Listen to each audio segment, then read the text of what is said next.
اللهم أعد المسجد الأقصى إلى رحاب المسلمين، اللهم وطهره من اليهود الغاصبين، اللهم عليك بهم فإنهم لا يعجزونك، يا قوي يا عزيز.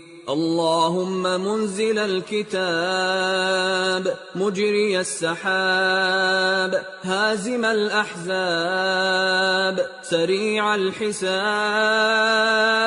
اهزمهم وزلزلهم يا قوي يا عزيز. ربنا تقبل منا إنك أنت السميع العليم، وصل اللهم على نبينا محمد وعلى آله وصحبه والتابعين.